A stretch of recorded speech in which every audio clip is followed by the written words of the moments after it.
Alors, dans cet exercice 5, sur les taux d'évolution et les coefficients multiplicateurs, nous avons un nombre d'employés d'une entreprise qui est passé de 1180 à 82.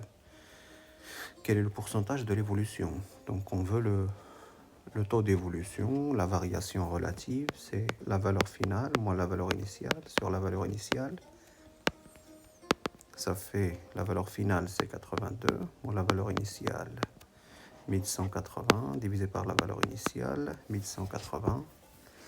Bien sûr, cet exercice, vous l'avez compris, vous avez droit à la calculatrice dans cet exercice en particulier.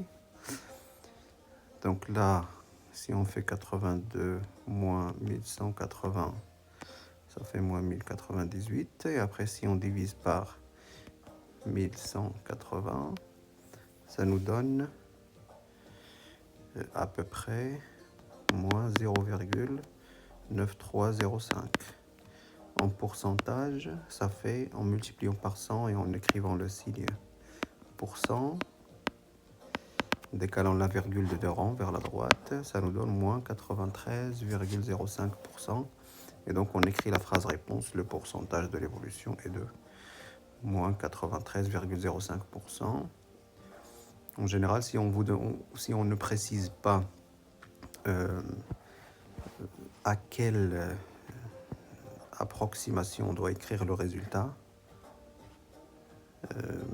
on peut choisir de l'écrire au centième du pourcent près, 2 chiffres après la virgule.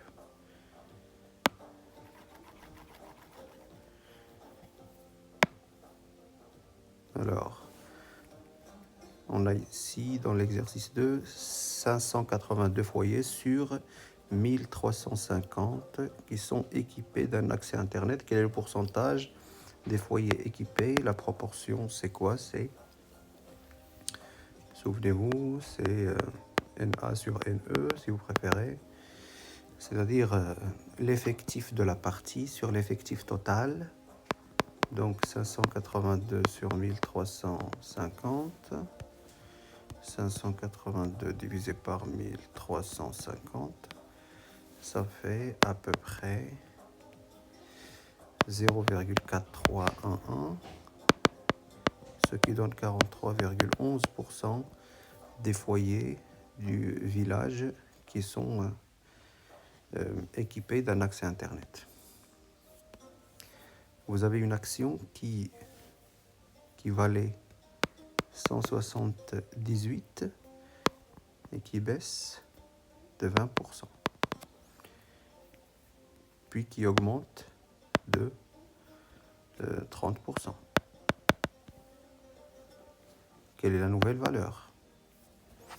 Donc là, comme je dis souvent, il faut toujours travailler avec les coefficients multiplicateurs. Fois combien?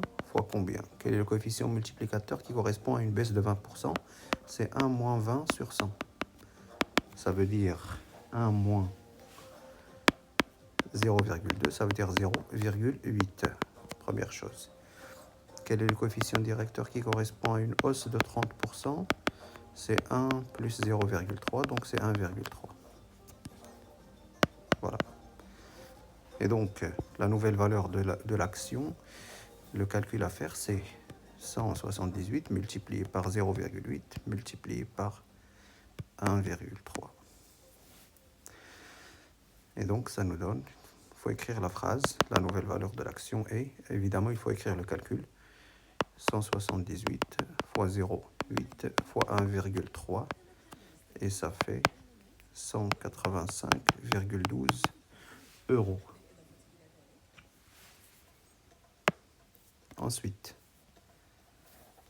de quel pourcentage cette action a finalement augmenté? Alors, on a deux façons. Je vais faire les deux techniques. La première façon, j'ai une valeur finale, j'ai une valeur initiale. Je fais la valeur finale moins la valeur initiale sur la valeur initiale. Donc 185,12 moins 178 divisé par la valeur initiale, 178. Et ça me donne, donc si je fais 185,12 moins 178. Et après, je divise par 178, ça me donne 0,04, ce qui fait 4%. Donc, l'action a finalement augmenté de 4%. Deuxième technique, je calcule le coefficient multiplicateur global. C'est le produit des coefficients multiplicateurs. C'est 0,8 fois 1,3. Donc, il faut toujours commencer par travailler avec les coefficients multiplicateurs avant de passer au taux d'évolution. Et si je fais 0,8 fois 1,3, je trouve 1,04. Et après, le taux d'évolution global, TG, le taux d'évolution global, c'est G-1. Le lien, la relation entre T et C, entre le taux d'évolution et le coefficient multiplicateur, c'est T égal à C-1 toujours. Donc 1,04 moins 1, ça fait 0,04, donc 4%. Voilà. Ensuite, le prix d'une voiture a diminué de 12%. Déterminer à 0,1% près le pourcentage d'augmentation nécessaire pour revenir en arrière, pour revenir au prix initial, avant cette diminution. Donc, il a diminué de 12%. Il faut toujours travailler avec les coefficients multiplicateurs. Donc là, le coefficient multiplicateur correspondant, ici, c'est 1 moins 12 sur 100. Ça fait 1 moins 0,12 et donc 0,88. Alors 0,88, c'est les coefficients multiplicateurs. Pour revenir en arrière, pour revenir au prix initial, il faut diviser par 0,88. Mais ce n'est pas ce qui nous intéresse ici. Ce qui nous intéresse, c'est il faut multiplier par combien? Alors, diviser par 0,88, ça équivaut à multiplier par 1 sur 0,88. La règle, c'est quoi? C'est que le coefficient réciproque, C' ou bien CR, ça dépend de la notation qu'on choisit, c'est 1 sur C, 1 sur le coefficient multiplicateur. Donc 1 sur 0,88.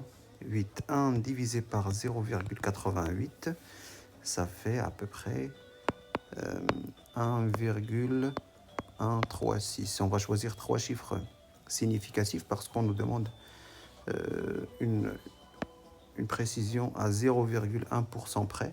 Donc on a besoin de 3 chiffres après la virgule pour avoir un chiffre après la virgule en pourcentage. Bien. Donc après, le taux d'évolution réciproque, celui qui nous fait passer de la valeur finale à la valeur initiale, c'est le coefficient moins 1. Donc c'est 1,136 moins 1, c'est 0,136, ce qui fait 13,6%. Donc il faut augmenter de 13,6% pour revenir au prix initial avant la diminution.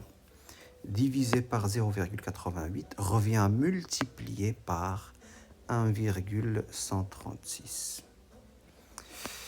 Et finalement,